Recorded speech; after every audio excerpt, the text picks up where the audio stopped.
ಪ್ರೀತಿಯ ಹಾಗೂ ನನ್ನ ನೆಚ್ಚಿನ ಅನುಭವ ಸಾರ ಯೂಟ್ಯೂಬ್ ಚಾನಲ್ ವೀಕ್ಷಕರೇ, ನಾನು ನಿಮ್ಮ ಸ್ಮಾಲ್ ಲೀಡರ್ ಅಂದ್ರೆ ಪುಟ್ಟನಾಯಕ್. ಎಂದಿನಂತೆ ಇವತ್ತು ಸಹ ಹೊಸ ಅನುಭವ ಸಾರ ಬರೆದಿದ್ದೇನೆ. ಇವತ್ತು ದಿನಾಂಕ 28 ಜನವರಿ 2025 ಮಂಗಳವಾರ. ಇವತ್ತಿನ ಅನುಭವ ಸಾರ ಮತ್ತೆ ಎಂದಿನಂತೆ ವಿಶೇಷ ಹಾಗೂ ವಿಭಿನ್ನ.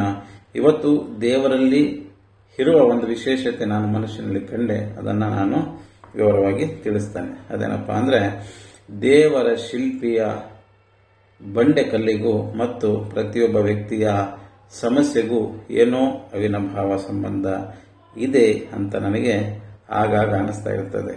ಅದು ಹೇಗೆ ಸಾಧ್ಯ ಅಂತ ನಿಮಗೇನಾದರೂ ಪ್ರಶ್ನೆ ಆದರೆ, ನಿಮ್ಮ ಪ್ರಶ್ನೆಗೆ ನನ್ನ ಉತ್ತರ ಈ ರೀತಿ ಇದೆ.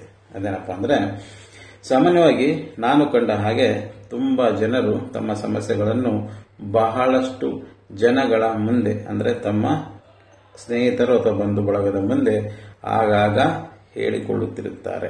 ಇದು ನಿಜವಾಗಿಯೂ ತಪ್ಪು. ಕಾರಣ, ಇದರಿಂದ ಯಾರು ಸಮಸ್ಯೆನ ಹೇಳ್ಕೊಂತಾರೆ ಅವರಿಗೆ ಯಾವ ಪ್ರಯೋಜನವೂ ಆಗುವುದಿಲ್ಲ ಅನ್ನೋದನ್ನು ಅವರು ಮೊದಲು ಅರ್ಥ ಮಾಡ್ಕೋಬೇಕು.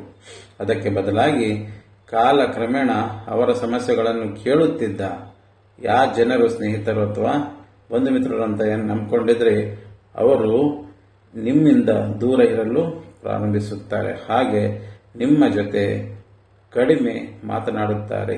ಅದರ ಬದಲು ಕಷ್ಟಗಳು ಬಂದಾಗ ಅದಕ್ಕೆ ಪರಿಹಾರವನ್ನು ಕಂಡುಕೊಳ್ಳುವುದರ ಬಗ್ಗೆ ಆಲೋಚನೆ ಮಾಡಬೇಕು. ಒಬ್ಬ ವ್ಯಕ್ತಿ, ಅವರು ಗಂಡಾಗಿರಬಹುದು ಅಥವಾ ಹೆಣ್ಣಾಗಿರಬಹುದು, ಪ್ರತಿಯೊಬ್ಬ ವ್ಯಕ್ತಿಯ ಜೀವನದಲ್ಲಿ ಅವರಿಗೆ ಒಂದಲ್ಲ ಒಂದು ಸಮಸ್ಯೆ ಆಗಾಗ ಬಂದೇ ಬರ್ತದೆ ಅಥವಾ ಬರ್ತಾ ಇರುತ್ತದೆ. ಅಥವಾ ಸದ್ಯಕ್ಕೆ ಈಗ ಸಮಸ್ಯೆಯಲ್ಲಿ ಅವರು ಇರಬಹುದು ಎನ್ನುವುದು 100ಕ್ಕೆ 100ರಷ್ಟು ಸತ್ಯ. ಆದರೆ ಅವರವರ ಸಮಸ್ಯೆಗಳಿಗೆ ಅವರವರೇ ಪರಿಹಾರಗಳನ್ನು ಕಂಡುಕೊಳ್ಳಬೇಕು.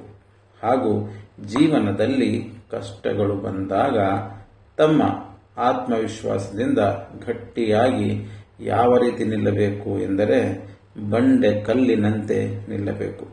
ಅದಕ್ಕೆ ಒಮ್ಮೊಮ್ಮೆ ನನಗೆ ಏನನಿಸ್ತದೆ ಅಂದರೆ, ದೇವರು ಸಹ ತನ್ನನ್ನು ತಾನು ರೂಪಿಸಿಕೊಳ್ಳಲು ಬಂಡೆ ಕಲ್ಲನ್ನೇ ಆರಿಸಿಕೊಂಡಿದ್ದಾನೆ.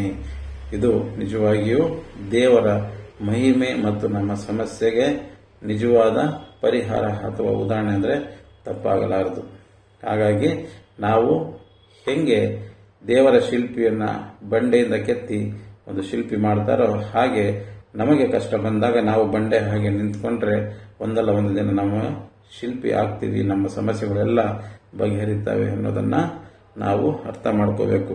ಹಾಗೇನೆ ನಿಮಗೆ ಇನ್ನೊಂದು ಸತ್ಯವಾದ ಮಾತು ನಾನು ಪ್ರಾಯೋಗಿಕವಾಗಿ ನೋಡಿದ್ದು ಏನಪ್ಪಾ ಅಂದ್ರೆ, ಹೆಂಗೆ ಖುಷಿಗಳಿಗೆ ಅಂದ್ರೆ ಸಂತೋಷಕ್ಕೆ ಸಾವು ಇರುತ್ತೋ ಹಾಗೆ ಕಷ್ಟಗಳಿಗೂ ಸಹ ಸಾವು ಇರುತ್ತೆ ಎನ್ನುವುದನ್ನ ನೀವು ಮನದಟ್ಟು ಮಾಡಿಕೊಡಿ.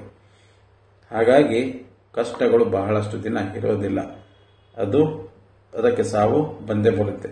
ಹಾಗೇನೆ ಸುಖವೂ ಸಹ ಬಹಳ ದಿನ ಇರೋದಿಲ್ಲ, ಅದಕ್ಕೂ ಸಹ ಸಾವು ಬರುತ್ತೆ. ಅದಕ್ಕಾಗಿ ಜೀವನವನ್ನ ಸಮತೋಲನವಾಗಿ ನಡೆಸ್ಕೊಂಡು ಹೋದ್ರೆ ಕಷ್ಟ ಬರಲಿ ಅಥವಾ ಸುಖ ಬರಲಿ, ಹಿಗ್ಗದೆ ಅಥವಾ ಕುಗ್ಗದೆ ಜೀವನವನ್ನ ನಿಜವಾಗಿಯೂ ಸುಖ ಸಂತೋಷ ನೆಮ್ಮದಿಯಿಂದ ನಡೆಸಬಹುದು ಎನ್ನುವುದು ನನ್ನ ಸ್ವಂತ ಅನುಭವದ ಮಾತು. ಏನಂತೀರ? ನಿಮ್ಮ ಅನಿಸಿಕೆ ಅಭಿಪ್ರಾಯವನ್ನ ಕಮೆಂಟ್ಸ್ ಬಾಕ್ಸ್ ಅಲ್ಲಿ ಹಂಚಿಕೊಳ್ಳಿ. ಧನ್ಯವಾದ.